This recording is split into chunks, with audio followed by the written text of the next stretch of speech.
வணக்கம் மக்களே.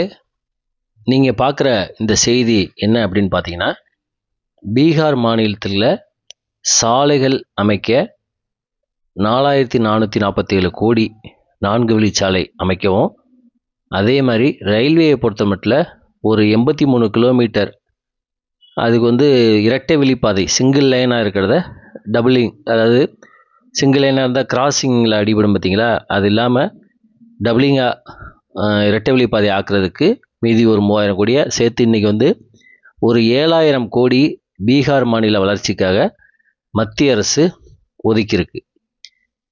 ஒரு 6 மாதத்துக்கு முன்னாடி இதே மாதிரி தான் பீகாரில் புதிய ரயில் பாதை அமைக்கிறதுக்குன்னு ஒரு 4000 கோடி ஒதுக்குனாங்க. அதே மாதிரி ஆந்திர பிரதேசத்துக்கும் இதே மாதிரி நிறையா ஒதுக்கிட்டே இருக்காங்க. இதுக்கு பின்னாடி மத்திய அரசு தொடர்ந்து ஒதுக்கியிருக்கு. இதுக்கு பின்னாடி உள்ள அரசியல் என்னங்கிறது உங்களுக்கு தெரியும். ஏன் அப்படின்னா, ஆந்திராவில் சந்திரபாபு நாயுடு அவருடைய 16 எம்பியும், பீகாரில் 12 எம்பி லல்லு இவர் நிதிஷ்குமார் அவருடைய ஆதரவில் தான் இன்றைக்கி மத்திய அரசு இயங்குது. அப்படிங்கிறனால கிட்டத்தட்ட இந்த 2 மாநிலங்களையும் அப்படியே குளிப்பாட்டி வச்சுக்கிறணும் அப்படின்னு மத்திய அரசு முடிவு பண்ணி வாரி இறைக்கிறாங்கன்னு வச்சுக்கோங்களேன். எல்லா திட்டங்களும் இந்த 2 மாநிலத்துக்கும். இத்தனைக்கும் பிஜேபி பாஜக ஆள்ற மாநிலத்தில் கூட இந்தளவுக்கு வளர்ச்சி திட்டங்கள் பெறுவதில்லை. ஆனால் இந்த 2 மாநிலங்களுக்கும் அவ்வளோ வளர்ச்சி திட்டங்கள் போயிட்டே இருக்குன்னு வச்சுக்கோங்க. இப்போ சில மாநிலங்கள்லாம் மத்திய பிரதேசலாம் பிஜேபி ஸ்வீப்பு ஃபுல் சீட் அடிச்சிட்டாங்கன்னு நினைக்கிறேன். இந்த மாதிரி நிறையா மாநிலங்கள்லாம் இருக்குது. அந்த மாநிலத்தில் ஒரு ரூபா கூட கிடையாது. அப்போ கம்மியாக இந்த மாதிரி 10 சீட்டு 15 சீட்டு போட்ட இந்த மாநிலங்கள் கொலிக்குது. அப்போ அதிகமாக ஓட்டு போட்டால் தான் இவங்கெல்லாம் பலிகடாவா அப்படின்னு பார்க்குறது. சரி, இப்போ தமிழ்நாடு எடுத்துக்கோங்க. தமிழ்நாட்டில் 39 எம்பிகளுக்குமே திமுக இந்தியா கூட்டணிக்கு நம்ம போட்டோம். 2019 இதே மாதிரி தான் போட்டாங்கன்னு வச்சுக்கோங்க. அதுக்கு முன்னாடி 2014 ஜெயலலிதா இருக்கையிலையும் நம்ம அதிமுகவுக்கு போட்டோம்.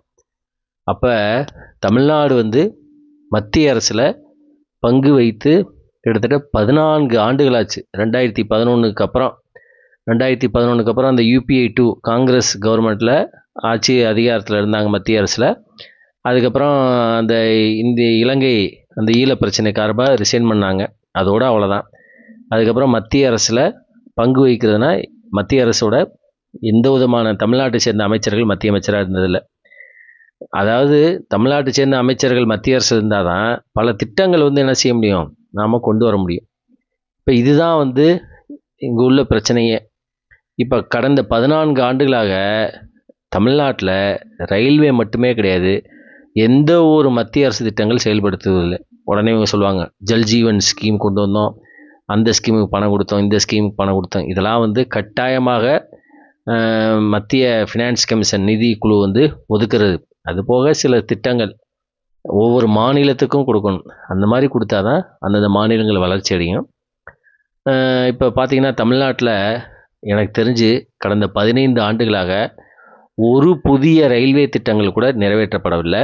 ஒரு புதிய ரயில்வே ட்ராக் 1 கிலோமீட்டர் கூட போடவே இல்லை இந்த பாஜக அரசு. இவங்க 2014 ஆட்சிக்கு வந்ததுலேருந்து. அது காரணம் என்னங்கிறது தெரியும். தமிழ்நாட்டு மக்கள் பிஜேபிக்கு ஓட்டு போடாதனால இவங்களும் மத்திய அரசுமே என்ன செய்யுது, எந்த விதமான திட்டங்களையும் தமிழ்நாட்டுக்கு ஒதுக்குற கிடையாது. இப்போ நீங்கள் கேட்கலாம், சார் இப்போ கூட புதுசாலாம் ட்ராக் போட்டாங்க சார். இப்போ பார்த்தீங்கன்னா பேரளம் காரைக்கால் ரூட்டு, அதேமாதிரி இந்த சேலம் ரூட்டு, அங்கங்கே இதெல்லாம் நடந்துச்சு. அப்போ இதெல்லாம் புதிய ரூட்டு கிடையாதா அப்படின்னு சொல்லி ரயில்வே ரூட்டில் கேட்பாங்க. அதெல்லாம் ஏற்கனவே 15-20 வருஷத்துக்கு முன்னாடி பிளான் போட்டு திட்டமிட்டு நிதி ஒதுக்கி அதை டெண்டர் விட்டு அதுக்கப்புறம் அந்த திட்டங்கள் இப்போ இன்றைக்கி நிறைவேற்றப்பட்டிருக்கு. ரயில்வேயில் ஒரு ஸ்கீமு இன்ட்ரடியூஸ் பண்ணுறாங்க அப்படின்னா அது உடனே ஒரு ஓவர் நைட்டில் அதெல்லாம் வந்துடாது. இதெல்லாம் ஒரு 15-20 வருஷத்துக்கு முன்னாடி போடப்பட்ட திட்டங்கள். சில திட்டங்கள் ரயில்வே அதிகாரிகளே தங்களுடைய ஆப்ரேட்டிங் ரீசன் அப்படிங்கிறக்காக அவங்களாவே இது பண்ணுவாங்க. அரசியல் அழுத்தத்தின் காரணமாக, பொதுமக்களின் தேவையின் காரணமாக திட்டங்கள்ங்கிறது வரவே வராது. அந்த இப்போ 14 வருஷமாக எந்த விதமான புதிய திட்டங்களுக்கும் நம்ம தமிழ்நாட்டுக்கு மத்திய அரசு ஒதுக்கவே படலை. உடனே ஒவ்வொரு வருஷத்துக்கு உடனே ரயில்வே துறை அமைச்சர் ஒரு போன முறை கூட பேட்டி கொடுத்தாரு, 6000 கோடி நாங்கள் ஒதுக்குறோம் அப்படின்னு. இந்த 6000 கோடிங்கிறது மற்ற மாநிலத்தை கம்பேர் பண்ணல மிக மிக குறைவு. அதுவும் போக இந்த 6000 கோடிங்கிறது ஏற்கனவே உள்ள திட்டங்களுக்கு அப்ரூவல் கொடுக்கப்பட்டு அந்த திட்டங்களுக்கு நிதியை ஒதுக்குறதா ஒழிய எந்த விதமான புதிய திட்டங்களும் ஒதுக்குறதில்ல. இப்போ ஒரு சின்ன உதாரணம் எடுத்துக்கோங்க. ரொம்ப நாள் தமிழ்நாட்டில் நிலுவையில் உள்ள திட்டங்கள்லாம் பார்த்திங்கன்னா, இந்த விழுப்புரம், மயிலாடுதுறை, தஞ்சாவூர் 193 கிலோமீட்டர் டபுளிங் ஆக்கணும், இரட்டை வழி பாதை ஆக்கணும் அப்படின்னு சொல்லி இந்த மக்கள் வந்து ஒரு 15 வருஷமாக போராடிக்கிருக்காங்க. இது வரைக்கும் அந்த திட்டத்தோட நிலைமை என்ன அப்படிங்கிறது தெரியல. கேட்டால் ரயில்வே ஆர்டிஐயில் கேட்டால் முதல் கட்ட பணி முடிஞ்சிச்சு, 2ஆம் கட்ட பணி முடிஞ்சிச்சு, சர்வே நடத்திக்கிருக்கோம் அப்படி தானே சொல்கிறாங்களோ இல்லைய, இது வரைக்கும் என்ன நிலைமை அப்படிங்கிறது தெரில. இதே மாதிரி பல திட்டங்கள் பாண்டிச்சேரியிலேருந்து கடலூருக்கு, சென்னை, அந்த திண்டிவனம் அந்த ரூட்டில் ஒரு புதிய பாதை அமைக்கணும். இதுக்கெல்லாம் வந்து ரொம்ப நாளாக மக்கள் வந்து போராடிக்கிட்டே இருக்காங்க. அதேமாதிரி தஞ்சாவூர், அரியலூர் இந்த புதிய ரயில் பாதை அமைக்கணும், பட்டுக்கோட்டை, தஞ்சாவூர், அரியலூர். ஆனால் இதெல்லாம் எதுவுமே நடைபெறவில்லை. இதற்கான ஒரு இன்ச்சு கூட நகரலை. ரயில்வே அதிகாரிகள் வந்து என்றைக்குமே வந்து ஒரு புதிய திட்டத்தை எக்ஸிக்யூட் பண்ணவே மாட்டாங்க. ஏன் அப்படின்னா அவங்கள பொறுத்தளவுக்கு அது வந்து ஒரு அடிஷ்னல் ஒர்க்கு தான். அப்போ இதுக்கு வந்து அரசியல் அழுத்தம் இருந்தால் தான் அதெல்லாம் நடக்கும். இப்போ இந்த மாதிரி தமிழ்நாடு வந்து கடந்த 15 ஆண்டுகளாக தொடர்ந்து புறக்கணிக்கப்பட்டுக்கிருக்கு. அதே சமயத்தில் ஆந்திராவும் பீகாரும் கொலிக்குது. அப்போ இதுக்கு என்ன செய்யணும் அப்படின்னா, மக்கள் மத்தியில் பார்வை மாறணும். அதாவது எந்த கட்சி ஆளுங்கட்சியாக, எந்த அரசு ஆளுங்கட்சியாக இருக்கோ அந்த அரசு தனது தேவையான திட்டங்களை செயல்படுத்த முடியும். இப்போ ஆந்திராவில் பார்த்தீங்கன்னா சந்திரபாபு நாயுடு கரெக்டாக பிஜேபி ஆட்சி ஜெயிக்கிற மாதிரி இருந்தோடனே டக்குன்னு கூட்டணி வச்சார்.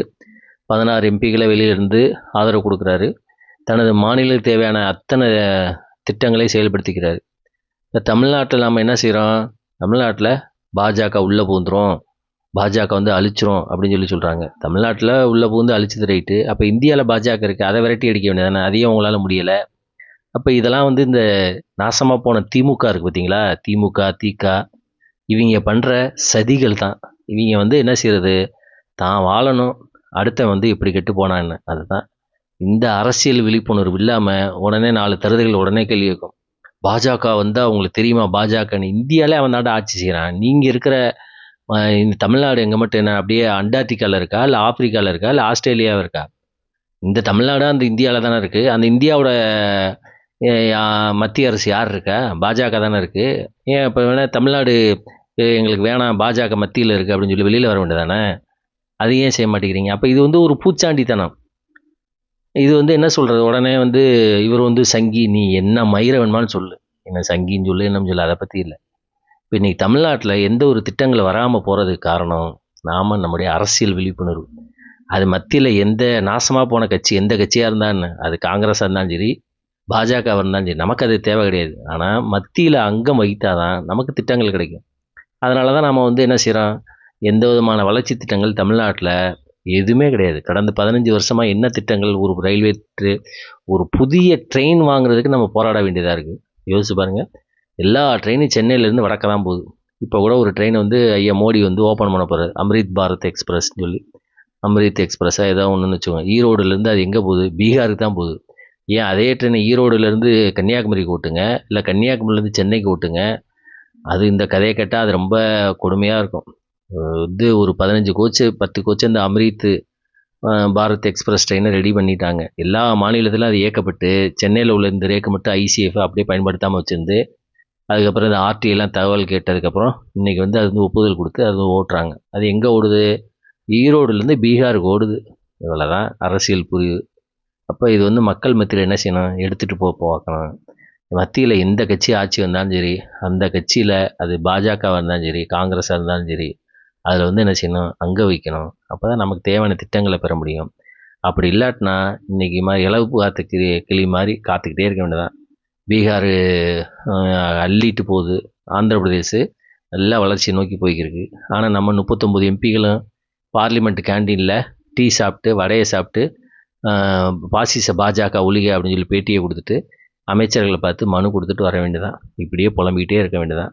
இதுக்கு வந்து நம்ம இது எல்லாரும் பேசி இதற்கு வந்து ஒரு விமர்சனம் பண்ணணும். அப்படின்னா இதுக்கு தீர்வு கிடைக்கணும். அப்படின்னா இதற்கு வந்து மக்கள் மத்தியில் முதல்ல அரசியல் விழிப்புணர்வு இல்லாமல் எதுவுமே நடக்காது.